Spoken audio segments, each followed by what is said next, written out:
પોલીસની છબીને બદનામ કરવા બદલ આમ આદમી પાર્ટીના જિલ્લા પ્રમુખ રાધિકા રાઠવા પર પોલીસે જ ફરિયાદ નોંધી છે। પોલીસ ફરિયાદમાં પોલીસે જણાવ્યું છે કે એક જવાબદાર રાજકીય આગેવાન તરીકે લોકોમાં સાચી માહિતી પૂરી પાડવા પોતે કાયદેસર રીતે બંધાયેલા હોવા છતાં પોતાના વિડીયોમાંથી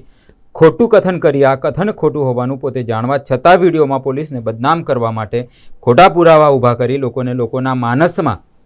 પોલીસની છાપ ખેડાય તેવી ખોટી માહિતી સાચી માહિતી તરીકે સોશિયલ મીડિયામાં પૂરી પાડી પોલીસની છબીને હાનિ પહોંચાડવા માટે સોશિયલ મીડિયા મારફતે સરકારને તેઓની કાયદેસરની સત્તાનો ઉપયોગ કરવાના ઈરાદાથી વિડીયો મારફતે ખોટી માહિતી પૂરી પાડી તે માહિતીનું તથ્ય છે તે જાણવા છતાં છોટાઉદેપુર પોલીસ દળની લોકોમાં છબી ખેડાય અને બદનામી થાય તે રીતે શબ્દો વાપરી વિડીયોમાં ભાષણ કરી ખોટી માહિતી દર્શાવતો વિડીયો સોશિયલ મીડિયામાં વાયરલ કર્યો હોય જે વિડીયો અંગે પોલીસે રાધિકા અમરસિંહ રાઠવા પર ભારતીય ન્યાય સંહિતા 2023ની કલમ 212(2) 217(b) 229(2) મુજબ ગુનો નોંધી કાયદેસરની કાર્યવાહી હાથ ધરી છે। છોટાઉદેપુરમાં આમ આદમી પાર્ટીની જે બહુમતી આવી છે કવાંટ તાલુકા અને છોટાઉદેપુર અને કદવાલ તાલુકામાં જે ટાઈ પડી છે અને 13 જિલ્લા પંચાયત જે આવી છે અમારી આમ આદમી પાર્ટી એના કાર્યકર્તાએ ખૂબ લડત આપી પણ હવે જ્યારે અમારે બોડી બનાવો અને સત્તામાં બેસવાનો સમય આવી ગયું છે તો પ્રશાસન જે પોલીસ તંત્ર છે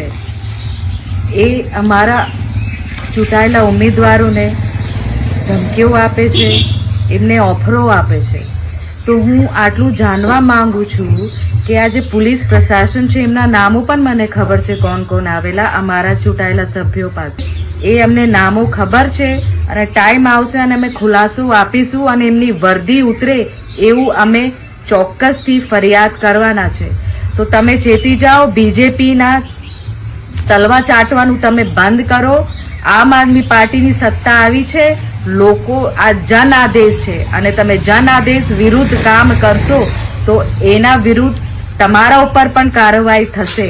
તો હું એક નમ્ર વિનંતી કરું છું કે જે પણ આ ષડયંત્રમાં બીજેપીના જે દલાલો છે આવીને અમારા ઉમેદવારોને તોડવા માંગે છે કે એમને ધમકાવે છે એ ચેતી જાય ને તો એમનો વારો છે। આજરોજ પીએસઆઈ પગી સાહેબ તથા સર્વેલન્સ ટીમના માણસો સોશિયલ મીડિયા મોનિટરિંગ કરી રહ્યા હતા તે દરમિયાન એક સોશિયલ મીડિયા આઈડી જેમાં રાધિકા રાઠવા.app નામના ઇન્સ્ટાગ્રામ આઈડી પર છોટાઉદેપુર પોલીસ વિરુદ્ધ પાયાવિહોણા આક્ષેપ કરતો વિડીયો વાયરલ થયેલો જે અનુસંધાને ઉપરી અધિકારીઓને ધ્યાન દોરી અને ફરિયાદ દાખલ કરવાની તજવીજ કરવામાં આવેલી અને આગળની કાર્યવાહી ચાલુ છે।